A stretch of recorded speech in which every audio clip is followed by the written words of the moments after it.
Hello mga kadapa. Ari naman kita sa aton nga Korean tutorial.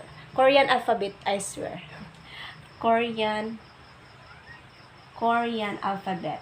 Ano siya ang sa konsonanta nay konsonant pa lang ni wala pa ta katunga. Ang konsonanta is letter, ano siya ang letter G. Next is N. Then D. Tapos L or R. M. B. Then ang ari is S. Arya J. Muna siyang J. Then CH or Ch.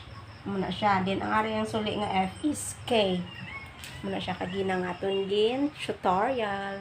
Madamo gid nga salamat sa inyo nga pagtutok sang akon nga video.